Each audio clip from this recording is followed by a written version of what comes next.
Imagination with a Healing Garden, and welcome to Shifting Perspectives. Okay, so this is basically a very specific video going out to men. It's the question of, I'm in love with a woman and I know she's going to be abused, and how do I deal with that? Because that's really it. I don't know from what I've gathered from when I've talked to men, the majority of them, well, no, it depends. If they're on the foundational mindset, they're oblivious to the fact that women are abused. If they are over in the cultivator, visionary mindset, they've caught on that, oh yeah, the majority of women are abused. And then there's the question of, how do I manage that? So there's basically a list of things that I want to say. And this is coming from abused woman who had to fight the fuck to freedom. And this is really what I need to say about this. There is no such thing as baggage. There really isn't.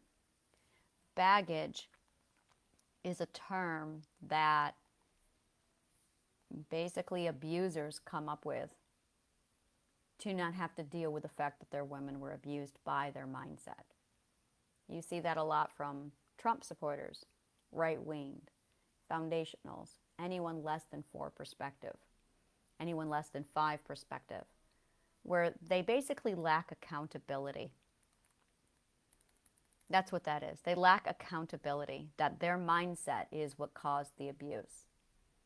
And because they are so self-focused, they use the word baggage and drama to basically no longer hold themselves accountable, and just, it's dismissive. And that's really it. It's a very dismissive behavior. So if you are at that point where you fall in love with a woman, you're with a woman, you're dating a woman, you're finally at that point where you need to accept the fact that she most likely is dealing with abuse. 9 out of 10 women are abused.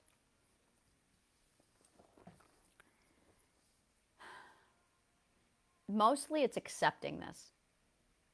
If you just accept, like a blank, yeah. The next question is she aware of it? Has she dealt with it? And that's really the gamble when you get into early dating, early relationships. Is she aware of her abuse? And has she dealt with it? I'm not aware, and this is the 4. It's I'm not aware and I'm in it. There's I'm not aware or I am aware but I'm in it.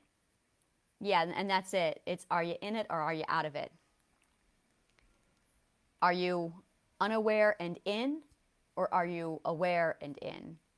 Are you aware and out, or did you get out before you became aware? So that's it, is, are you still in it or are you out of it? Are you aware or are you unaware? And then there's, have you dealt it? Have you dealt with it? So then you have a woman who has, and this is what it is. You want her to be aware. You want her to be out of it. You want her to have dealt with it or be dealing with it. And that right there is it. That is a really great, is she aware? There's the flow chart. Is she aware? Yes, no. If she's not aware, don't touch her. Yeah, don't. There's so much there. Don't touch her. You're dealing with a house elf. And at least be aware that that's what you're getting. And if she's aware, the question is she in it physically? And this is really important because there's being in it physically and mentally. Or is she out of it physically? And yeah, this is starting to really break down. If she's, yeah, is she in it or is she out of it? So then you're going to have, again, it's going to be, no, she's not out of it, leave her alone. Yes, she's out of it. Okay, now the next question is, Has she dealt with it? There you go. Yes and no. Now this is the big question. If she has not dealt with it, she's going to have to. If she has not dealt with it, she most likely will have a lot of stuff coming up. You're going to be dealing with PTSD, bottom line. There's no way around this. You are going to be dealing with PTSD. You're going to be in the middle of the relationship, and 3 to 6 months later, it's going to go nuclear. Expect it. If she has dealt with it, now here's the thing. This is where it gets tricky, and this is where I am. This is it. You've dealt with it, yes. However, there's no such thing as pure cure. There's no such thing as, how do I explain it? How do I explain this? And this is my problem, is I don't know how to explain it. I've dealt with it. Now, if she hasn't dealt with it, it's a spectrum. Basically, it's what are the landmines?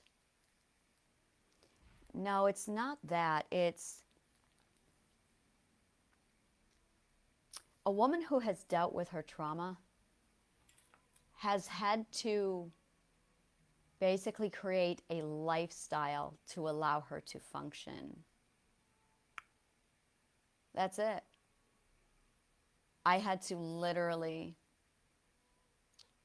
custom design my own lifestyle. That's it. Custom designed lifestyle.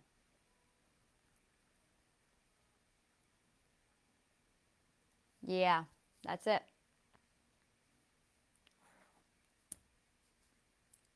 That's it. There, I figured it out. A woman has to create a custom designed lifestyle to manage all of the landmines and all of the trauma. Processing it is going, okay, so now that I have this awareness, now that I've seen this trauma, I can't be in the patriarchy. That's now a custom designed lifestyle.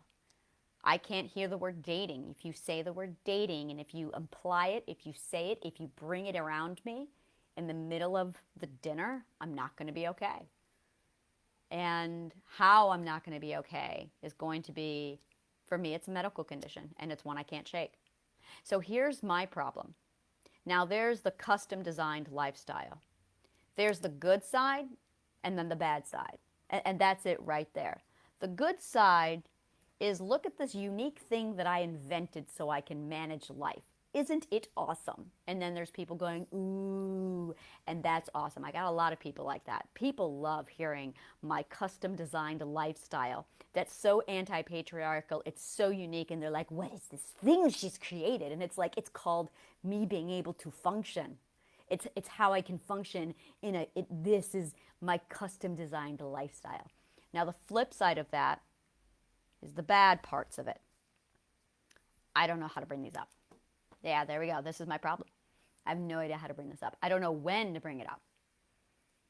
So because of my custom designed lifestyle, I don't date. Until now. And I'm going, okay, now how do I navigate this? How do I take a person, first of all, in order to be compatible with my custom designed lifestyle, he has to meet 2 requirements. 1, 100% consent. 2, he has to be 100% away from the patriarchy, like no conformity. And that's it. That is it right there. Now, if he can meet those 2 requirements, now we can have a talk. Now we can be like, okay, let's do this. Now we can bring it in here. And I'm still going, okay, at what point do I go over the bad? And that is what I don't know. Now, this is where I need data from men. This is where I need to sit down and ask men, look, this is a reality. Women are this way. At what point can you sit down and ask them, yeah,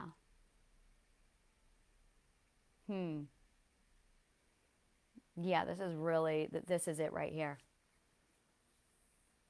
So is she aware? Yes or no? If she's not aware, If she is aware, is she in or is she out? If she's still in it, no. If she's out of it, great. Now, has she dealt with it? Yes, okay. What is her custom designed lifestyle? Because that's what you are going to have to get to, is what are you dealing with? What is your, yeah, I can see where this is definitely a flow chart that men have to follow every time they approach a woman. And you can kind of rule out, yeah, you can rule out all of this. And this is the other part, is no one wants to talk about this. Absolutely no one wants to discuss it.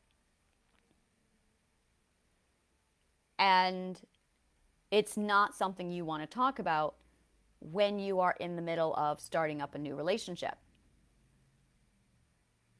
Because this is not the pleasant shit.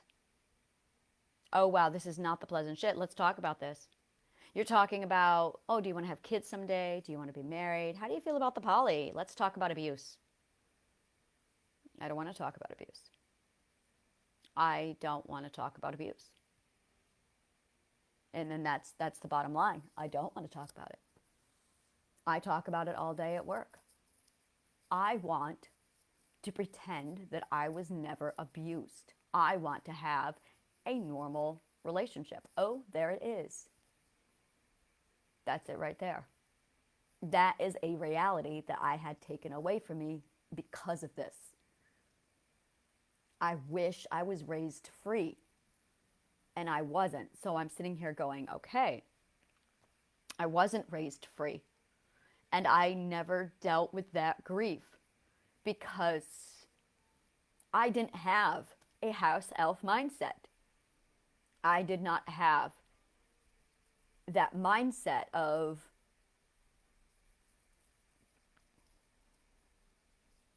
I wanted to be raised free, and I had to fight for it for 40 years. And it's, I never grieved that loss.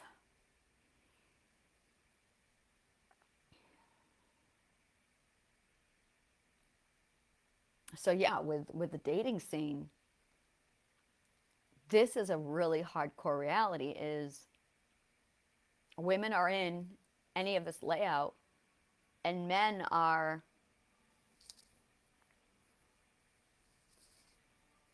it is a really ugly conversation. And this is the, I don't date primarily because I don't want to talk about my abuse. I don't want to have to go through my abuse. I don't want to do this. So I just go, I don't want to date. And then this is where I'm at, where I get to this certain point, and then I'm going, well, I'm done because I don't want to talk about it. I don't want to sit down and make myself this vulnerable for somebody I just met. And that's where I'm at, because now I'm at stage 2. And we can't go on until I open up and explain. And I'm going, I don't want to explain this. And it's like,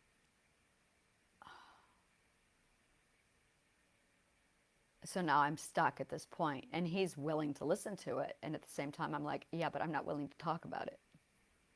But I can't go further without, I'm at an impasse. All right, so now that I've defined it, because that's what this is, I've defined it.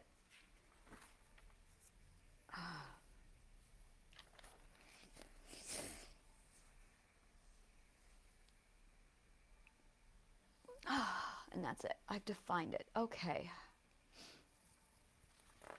And then when you're looking back over the, how do you do it? See, I have an idea as far as, oh, how do you manage abuse? This is the question. How do you manage abuse?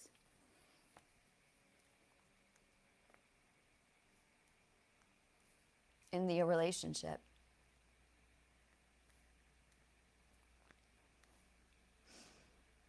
And this is a really big one, is there's a lot of guys who just don't want to deal with it.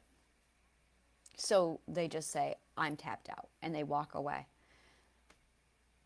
And so you're exposed to a significant amount of rejection I'm not going to get through this video without crying. Sorry. You are subjected to a significant amount of rejection.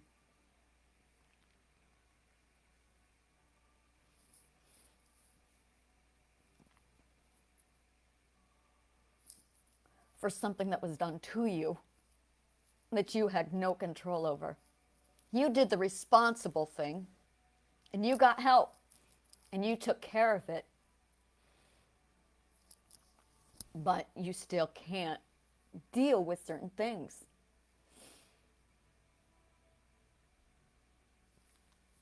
And you've got some men who are lower functioning. I'm just going to call them lower functioning men. That's it. That's a really good. There are lower functioning people and there are higher functioning people. And there's nothing more disgusting to me, more annoying than a lower functioning person approaching me. There. Lower functioners did this to me. Yeah, this is really nice to articulate. Lower functioning assholes did this to me. And then lower functioning assholes will see how pretty I am, which is the same bullshit that abused me. And then they will come to me and use the same garbage that I was subjected to since I was 3-4 years old. And I'm going, you don't, yeah, I lash out very much. Like the wrath of hell comes down upon them and I smite them. Like I can feel it every time I get one of those dipshits on Facebook going, hey, you're pretty. Like, do you have, I unleash hell on them like you have no fucking idea, you low functioning asshole. It's that mindset. And it's really that. It's this mindset is what did it to me.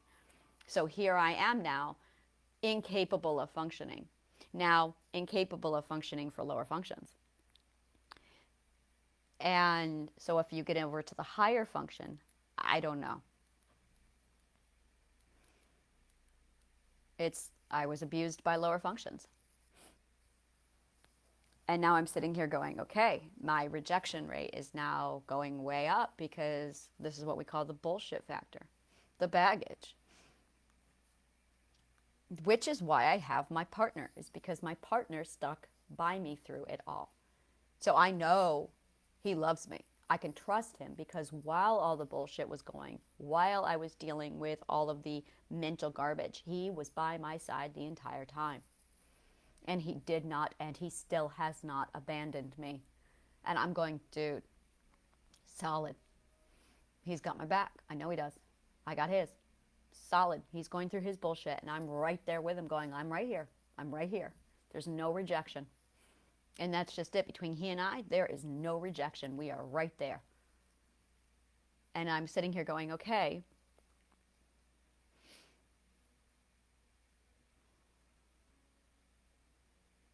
now if you're looking at something serious, okay, now you're looking at romantic investment, emotional investment. But if it's fun, now let's talk about ROI, because that's really what we're dealing with here. This is exactly what it is. We are dealing with return on investment. Is it going to be casual, fun, or is it going to be serious and romantic? Serious romantic is worth the ROI. The casual fun is not. So casual fun, not worth talking to him about. It completely tanks out. The risk is way too high. Wow, this is a beautiful formula. Like I can see risk versus gain. And the gain is really low. The risk is high. The gain is really low. So my option is not tell him. That's not going to be a possibility because of what my remaining triggers are. And as far as the serious romantic goes, same thing. Now I'm getting a lot more out of that connection, a lot more. So the risk is high, but so is the gain. Now, yeah. The risk is higher, but so is the gain. So now I can justify the risk. And that's it. Can you justify the risk?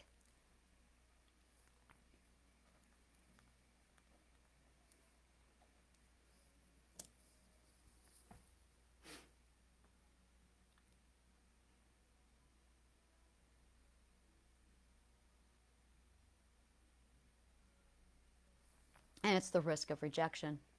But it's not just the risk of rejection, it's rejection plus the emotional pain of talking about the trauma. There it is. So you might subject yourself through the emotional pain of talking about the trauma and then get rejected. Why would I subject myself to that? So ideally, I just don't want to talk about the emotional pain, but I can't proceed without that. I have to take a risk. It keeps coming back to, I have to take a risk. So is the risk worth it? For my partner, oh fuck damn, oh goddamn yes, a million times over. He is worth all of the pain at 1000% every time because I know he's by my side. There is no rejection. He's worth it. Oh yes, definitely. He has the same feelings for me. The amount of pain and bullshit that he endures and has endured with me and will endure with me in the future is worth it because there's zero rejection. Wow. That's it. Zero rejection. This is 100% a, look, I have to tell you shit. The emotional pain of telling you this shit is extraordinary. It's extraordinarily painful. And there is a solid chance when I get done telling you this, you're going to reject me because you don't want to deal with the bullshit that's left me with. So now I have to ask, is the risk worth it?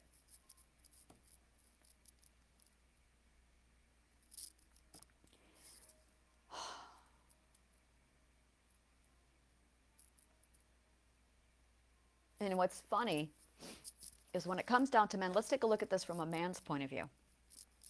A man's point of view, he has options. His options are find a slave. Now, I'm not even going to address if the man is lower function. I'm throwing that out. This is assuming the man is higher function. So if he's a higher function, his problem is the woman has no autonomy. She has no independence. She's 100% submissive. She's not smart. Or she has, well, baggage. She has trauma. PTSD. She has mental illness. Or she has scars. She has a quirky lifestyle. So it really comes down to, this is where I would ask men, which of those three types of women does he want to basically deal with? Does he want to deal with a slave? Does he want to deal with the unprocessed trauma?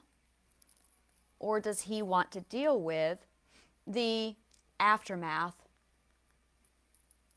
and the processed trauma, but with, obstacles? And that's it. Slave, unpressed trauma. And then there's the guy going, how much, this is it. How much, this is the question I need to ask. Are you willing to invest?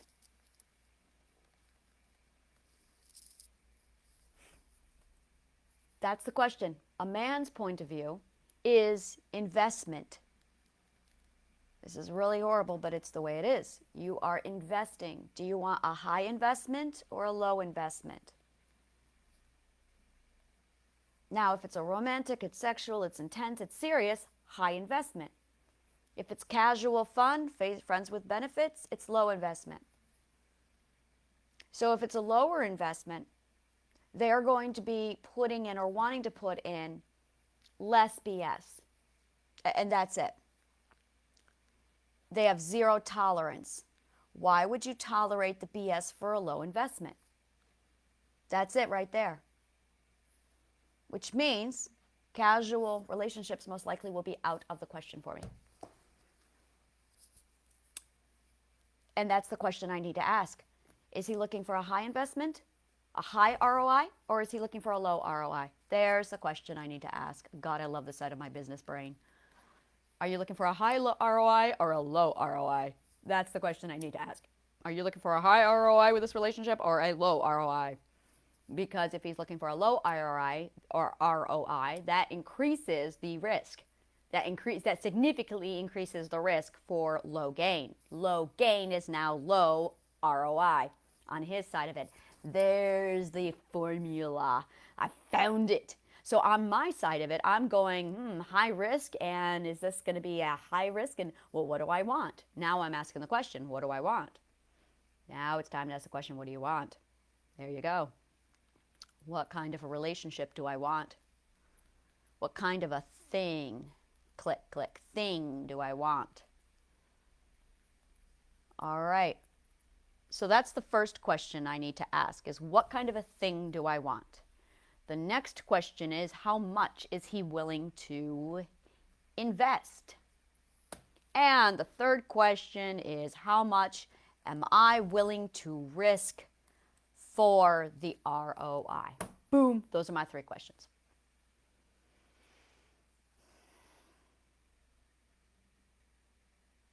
Now, you can't answer or get to any of these questions until you get to stage 2 or stage 3. Yeah, this is a solid stage 2, stage 3 point. This is exactly stage 2, stage 3. I would say it's stage 2, but I don't know about stage 2. Like if the goal is to get to stage 3, and like, is this going to be a fling? What are we looking at here? Because that's going to tell me my forecast. That's absolutely looking at my projection. So talking business with relationships is my comfort zone. This is 100% my comfort zone because business makes me very cozy and comfy. I'm very happy with business. Business is my safe place. I love business. Business makes me happy. And so for my coping mechanism, I will talk business to make myself feel cozy and safe. I don't know why I do this. It's really funny. It's because I have 100% solid confidence in business. So when I run a relationship with like a business, it makes so much. I want contracts. I want terms laid out. I want conditions. I want to understand something. I want to understand the risk, the ROI. I want to understand the investment up front. And I want to know if I'm getting rejected. Like, just show it all to me. Yeah, like I absolutely, this is what I do. Maintenance, all right, let's have a family meeting. Let's sit down. Let's go over the ROI that we looked. Yeah, how do the forecasting look? Let's adjust the projections. This is my shit. And it's the same, like for me, it's the same thing. Business and relationships are identical. Okay. So that's where it comes down to. What kind of a thing do I want? How much is he willing to invest? And how much am I willing to risk? There. That's it.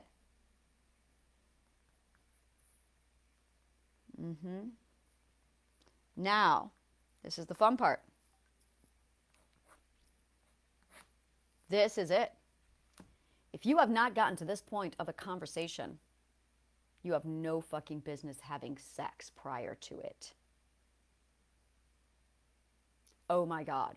If it's understood, and if you've talked about these 3 questions, and it's agreed that it's going to be casual, it's going to be simple, you're not going to take names, fine, have at it.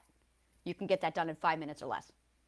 But if you've established that these are the 3 questions and you still haven't figured it out, sex should be completely off the table. Because that's where there's problems. This is where a lot of problems happen is people are not asking these 3 questions. These 3 questions are like the core of this. What kind of a thing do you want?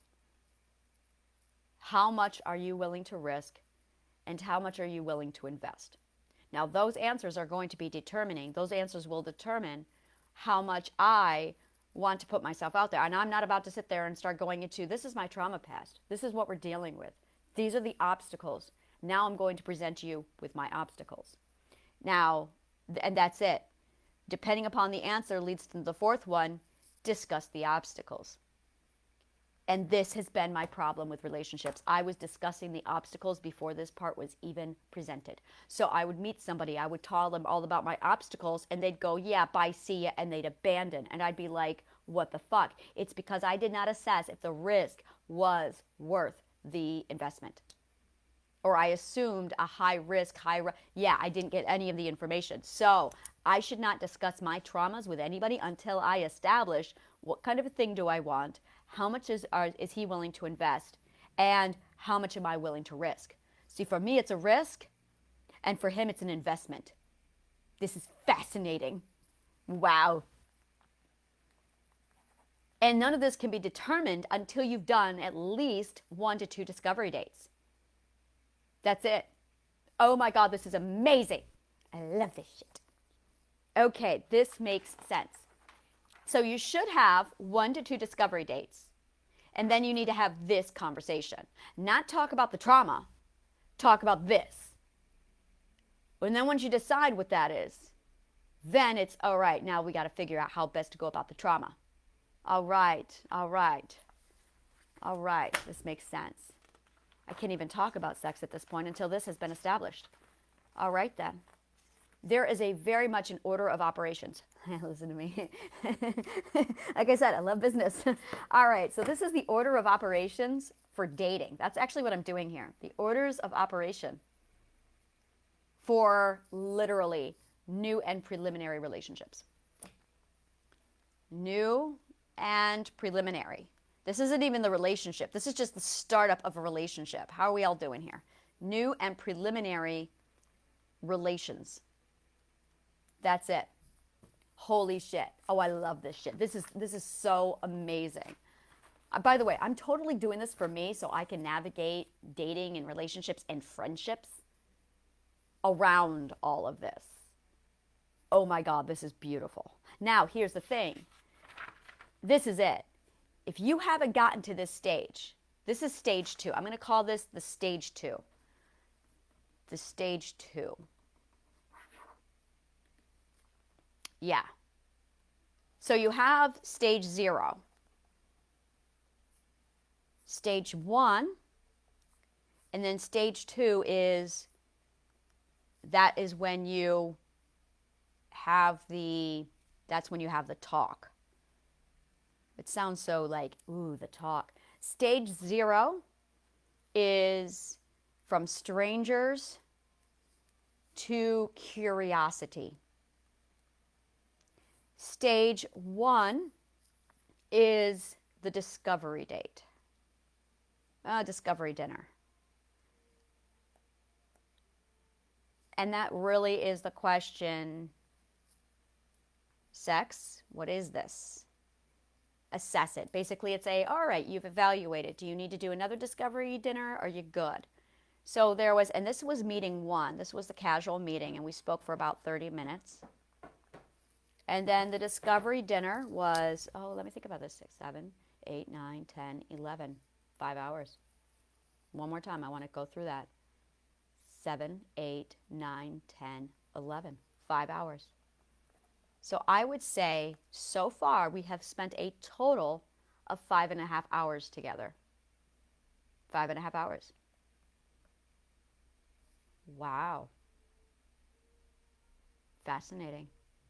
The reason why I say fascinating is because I have friendships where it's taken me 2 years to get 5 hours. 2 years to get 5 hours with that person. Wow. Oh, there's the love of my life. We had 2 weeks. That's all we did for 2 weeks. We talked morning, noon, and night for 2 weeks. We did this massive discovery all over the phone and texting because I was sick. So we had like this 2 weeks of just he and I studying and learning each other before we even met.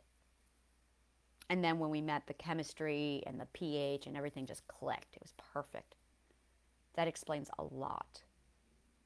I keep forgetting we had those 2 weeks of talking, and that's a lot because it was constant.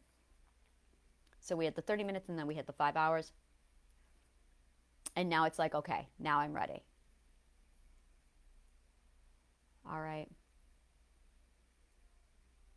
And now we're at stage 2, where it's like, all right, let's figure out what it is you're interested here. And it's funny because he's like, I'm interested, I'm interested, I'm interested. And I'm like, I know you're interested. I know you think I'm pretty. I know you think I'm smart. Now, like, this is the order of operations. Because I'm going to have to talk to you about my trauma. And I got to determine if the risk is going to be there. Now, boundaries was a huge part of part 1. Using the red card was phenomenal. It allowed me to, like, I'm not ready to talk about that. That is stage, yeah, and that's it. That is stage 2, stage 3. That's like, no, we need to talk about ROI before we talk about that. And that's it. We need to talk about ROI before we talk about that. That is what the red card means. It's the ROI. It's like, we need to talk about risk and, yeah, risk upon investment, risk on investment, or reward on investment. Yeah, return on investment. And my brain is going, risk, risk, risk. And it's like, calm down. So there's the risk versus reward plus the return on investment. That's really what this is being played off of. The risk versus reward and the return on investment. That's really what we're dealing with. So the red card is like, we need to talk about risk versus reward and ROI before I disclose this information, because why would I risk it? Like, the risk is too high. The risk needs to come down, because why would I do that? I need to assess the risk. Stage 2 is when you decide to assess the risk. That's what it is, risk assessment. That is what you are doing. And men need to accept and be realistic that the woman's going to be abused, that the woman is going to have a past. The question is, how severe is it? It's almost at a point where you can't, you're going to have to, and here's the thing is, this is like 40-year-old dating. Not even 20-year-old dating. This is at what point do you do it? And a lot of people don't know this, so they jump the gun and then they disclose information too soon. And then you've got the rejection, and it's like, yeah, I want something casual. And yeah, and I've had 2 flopped dates, quote unquote, because of this. And now I'm here going, all right, where did I go wrong? What did I do? All right, and then I had this gorgeous, let's go over the 4 stages. All right, this is very, all right, and then there's, and I'm still trying to figure out the leader-follower luring. I'm still trying to figure out that. I haven't figured out that. Yeah, and that is still, because that's still very much present. That's very much present. The leader, the follower. It's the question of who's going to take the control. But it's not the control. It's what is your relationship with control? I know this stuff, and it's driving me nuts because I still haven't figured it out. What is your relationship with control? How do you process control? Come on, Anna. You know this shit. It's authority. I take an authoritative relationship with control. That is my response with control, because I understand that it's authority. Now,